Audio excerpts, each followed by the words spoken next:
Since 1985, I have managed millions of dollars for different school systems, credibly and accountably.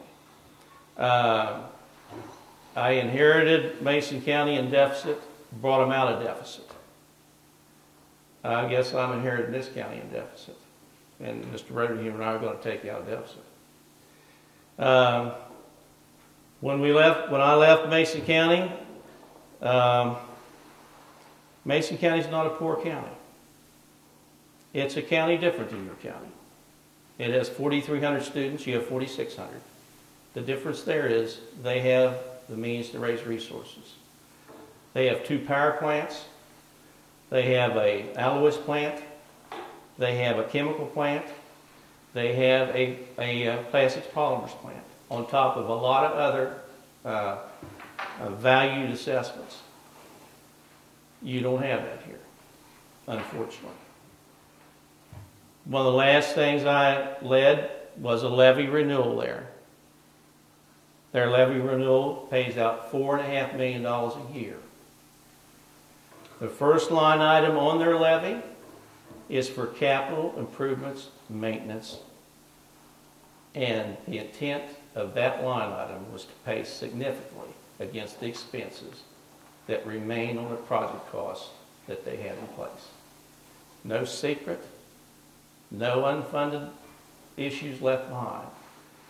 There was never anything in the plan, worked with the treasurer there, and he and I worked on a plan to make sure those payments were in line with that board and knowledgeably knew that ever considered cutting personnel.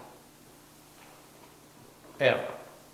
The situation there is a whole lot different. They maintain their community schools. They had the necessary personnel in place. But when administrations change, they see things differently. They don't manage the same. I don't choose to criticize the management team there. When I left there, the treasurer and I handed the board a balanced budget. We did not hire unnecessary personnel. I guess I'd say I haven't maintained calls or contacted back there. I don't interfere in other people's business. It's somebody else's team to lead. But I would venture to say the same management options did not continue. The way it was continued and it was acceptable for the time I was there was it was viewed as if you was a residential individual and you chose to buy a house. And you buy your house today because, well, let's say your house is $125,000 and you had $50,000 down, you have $75,000 left to pay on it. But you begin to gain the benefits of living in that nice modern house today, realizing you continue to pay for it across some payment periods, your mortgage. And the board was informed that way, and it was set up to be paid that way. And then folks other than the treasurer, and that treasurer is a great treasurer. He was state president of the ASBO. He knows what he's talking about. But things change about how you do business and how things are accounted for. I commend the board to work with me in creative financing.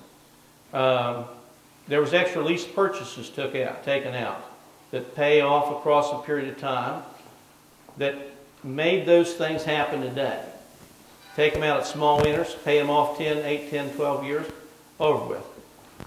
Their bonds down there too, Rick, were 12 for 12 was the rally cry to pass the bond. 12 for 12. 12 million for 12 years and we're done with it. Right now, they got 6 years and they're out. There's no more bonds to pay. The taxpayers don't even worry about any bonding down there. So, I mean, while you're building, that's going behind you, over and over behind you. Pretty good thing. And, but I'll go ahead to commend the board again. They found a way to give the taxpayers that voted for that bond everything that was in that bond that was promised to them at their rural schools, plus the extra things that they knew the children deserved and the community deserved. And as a result of it, every day those children are in better facilities and environments and teaching staff. And every weekend, children are having multiple sports and recreational opportunities. Every weekend there's economic opportunities because people are coming to their facilities to spend money in the communities, to play ball, to see events. That auditorium is used every weekend for, I think the Isley brothers was there last month. Religious programs and events are there. Plays, the High Symphony was there. When you build things truly like that movie, Field of Dreams, they will come. Our enrollment will come here. People actually moved and sent their children across the Ohio River because the facilities in Southern Ohio were worse than the ones we built. We had out-migration like you had here, there. Now, I say we, that was not my home county. Wherever I am becomes my home county. This is my home county. This is us. I wasn't from Point Pleasant. I wasn't born in Point Pleasant. I was born in Charleston. My mother wanted me near her at the time. And so I was out of county wherever I've been, except I adopt where I am for my work. That's what I learned. Well, we got a long way to go, but it's my intent to help you get there. It's for all of the children. My children's not here.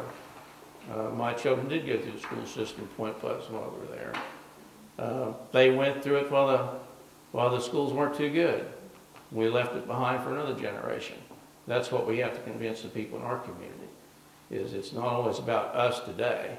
It's about what we leave for future generations and what kind of society we want to live in here. Do we want to have an educated society where our children and grandchildren work around us, where it's safe? We don't have to worry about an element that chooses to stay behind because they can't find jobs and they're here because of drug involvement, and they're upset because they can't find jobs, they're unhappy neighbors. We should be moving forward to all our children, our grandchildren are going to be the kind of citizens we want to live beside of us.